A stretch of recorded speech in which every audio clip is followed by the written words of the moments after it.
I'm Justice Mukheli. I'm a photographer, film director, and an all-round artist. I work as a commercial photographer and I work as a fine art photographer.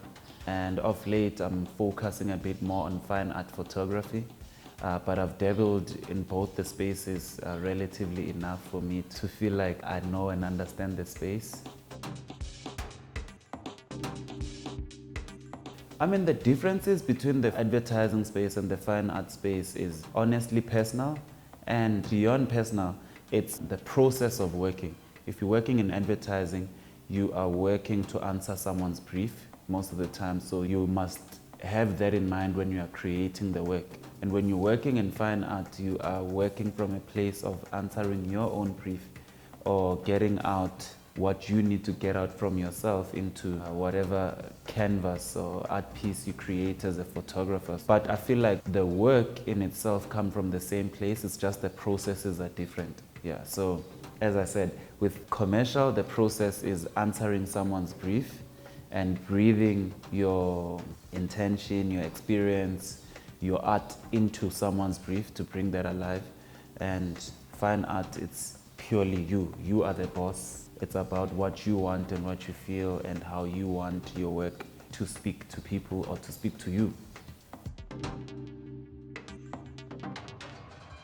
How does one become a photographer? I think the simplest answer for me is pick up a camera and shoot. It doesn't have to be a digital camera, a film camera. It can be a cell phone. It can be a pinhole, makeshift thing.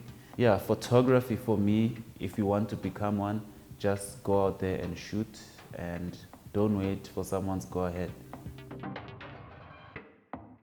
I think at the time the interest was blogging, and my brothers and I felt like we've got a different story to tell. We got a bit interested into fashion, and we realized that blogging is predominantly owned by women at the time. So we thought, why don't we start a blog for men dressing up? And that's how we started. And when we were creating that work, I realized the purpose behind photography and the power it has, so I fell in love with it deeper than actually blogging. Then intention shifted into changing the narrative and breaking the stereotypes of, what we are as Black people, and it progressed from there. That's how I got into photography. I think what I had to do from that interest was learn the basics, because when you learn the basics and you understand the tools, you are able to express yourself better. So I learned the tools and I learned the basics of photography and became obsessed in unpacking how, what does f-stop mean, what does shutter speed mean, and what its relation to f-stop and shutter speed and ISO. And for me, I learned slightly slower than other people, so it took much longer time for me to grasp and understand what all those things look like, what they mean, and what their relation is to each other. And from the point of being comfortable in understanding that tool, I was able to express my ideas better, because now I understand if I want my photograph to feel this way, what settings do I need to do? And that was the first step to getting to become a photographer, understand the tool.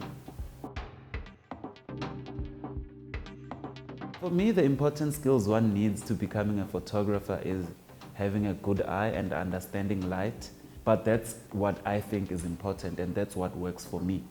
For me, photography is understanding of light and how I see the frame, And what made my understanding of light and my understanding of how to frame subjects, I harnessed it by looking at a lot of photographs, looking at a lot of films and trying to understand, oh, okay, I don't have to frame like this. I can go down and look up, I can go up and look down, And for me, that's what I think is important to know,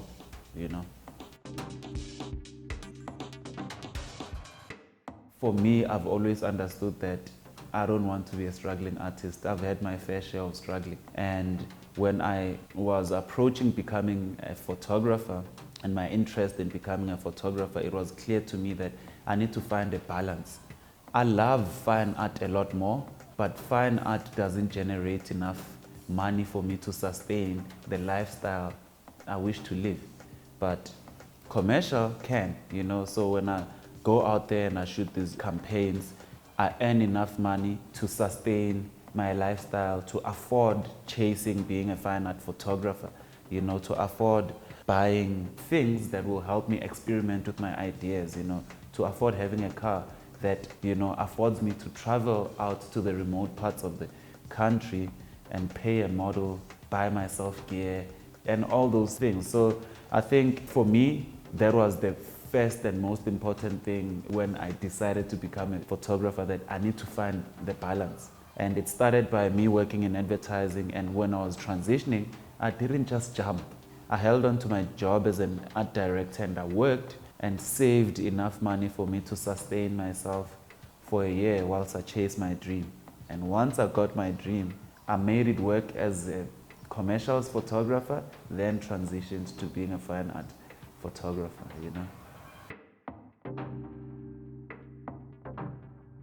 It's not easy to make a living out of anything here in South Africa, to be honest. I think it's a combination of a lot of things. It's a combination of being professional.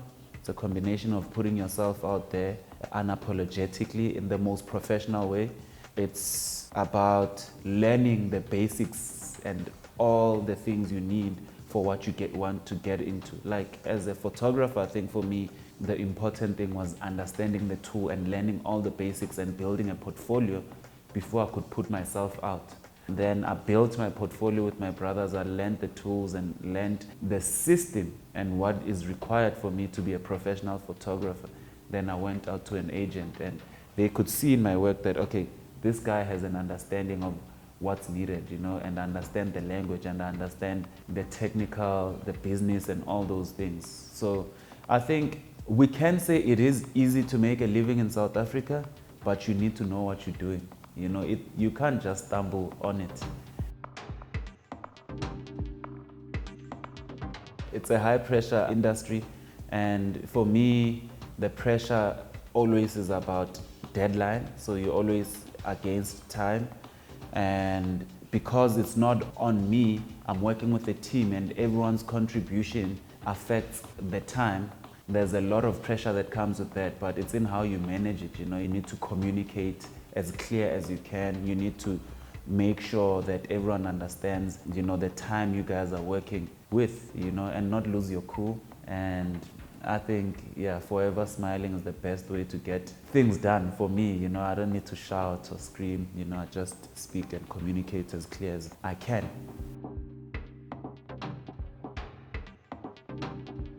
It's relative, to be honest. I think both commercial and fine art can be lucrative depending on how far you've grown and how far you've progressed. I can sit here and say I've earned a lot more money in commercial in my beginning days, or maybe first half of my career as a photographer.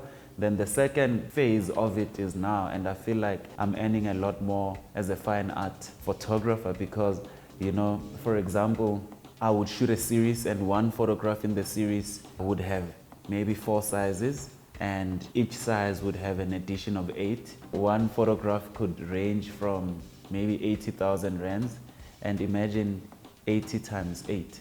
And if you have created the work, that work is just earning you money, So it depends where you are, and how far you've progressed, And there are photographers that sell photographs for like $1 million. I know there's Atipatra who sold a photograph, or it sold in an auction for $1 million. There's no way I can shoot one campaign and make $1 million. So it depends where you are, Both parts are lucrative. You can shoot an advertising campaign and earn 300K from just a week's worth of work, or you can earn less. It depends on how far you've progressed. So both the industries, fine art and commercial, can be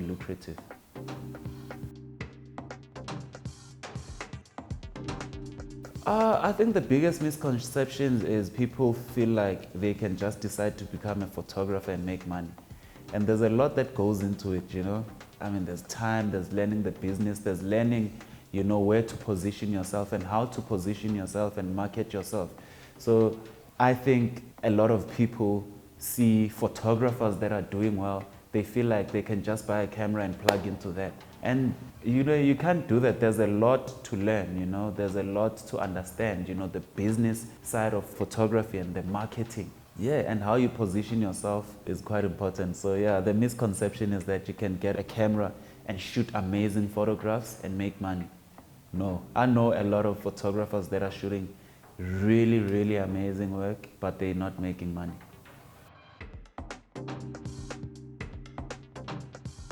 I mean, for me, I am very fortunate. You know, my journey has been interesting. I grew in advertising, and advertising is an incredible teacher. And in advertising, I learned marketing, I learned positioning, I learned branding, I learned being professional, and I learned the business side of creativity.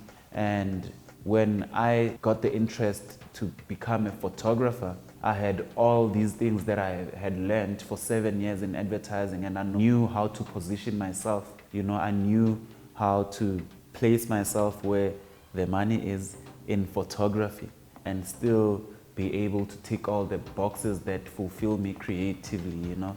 So yeah, that's how I learned, you know, and I would completely encourage everyone that is trying to get into photography as a career to spend time learning and understanding. And for me, the learning of the business side of photography is start from the bottom, you know, be an assistant, you know, join an agent like Red Hot Ops, Lamppost, Hero, and all those people, and, you know, assist photographers, you know, and grow. You know, the fact that you shoot amazing photographs doesn't mean that you can just plug into the system and make the money. I think the biggest challenge photographers can face in their career is just like challenges that all creatives face. There's always a cooler, better guy. You know, there's always a better photographer. There's always a better business photographer, you know. And I think it is important to inform yourself and always stay ahead of the game, you know, and always understand what everyone is doing, but not from a point of wanting to do what they do, but from a point of understanding what your next move can be, so that you are always ahead of the time, or, you know, ahead of the game. If I look at back in 2011 when I started photography, there was no amount of photographers that we've got now. And it's incredible the amount of photographers there is in the pool of creatives the industry can work with, can choose from, you know. I mean, my brothers and I were probably the only black young dudes who were interesting and who the industry would work with, you know. And fast forward 9 years, you know, I can't even count the amount of professional, young, amazing, talented photographers there is in the pool of creatives to choose from, you know. And that is one thing that, as a creative, it's going to happen, and you must find a way to be ahead, you know. And being ahead is not saying, you know, you are better, but something that will set you apart, something that when they say we're looking for a photographer, your name comes up first. Not because you only made better work, but you have a lot more other things working for you. Don't wait for anyone's approval, and don't be your biggest enemy, you know. Don't create your work and be the one that shoots yourself down. There's a difference in understanding that your work is not good enough and just putting yourself down. You can put your work out there even when it's not good enough. The work that made my brothers and I pop was not good enough, but the world picked it up. So I think my advice is put yourself out there. Don't fool yourself and think that you've got time. I know mental health advice says there's no rush. Yes, there's no rush, but it doesn't mean that you've got time. The time you've got is now, and create your work. Be your biggest fan. Speak highly of yourself. Don't put yourself down, and learn and understand your tools as much as you can. And that's going to help you express your ideas better. you know. Yeah.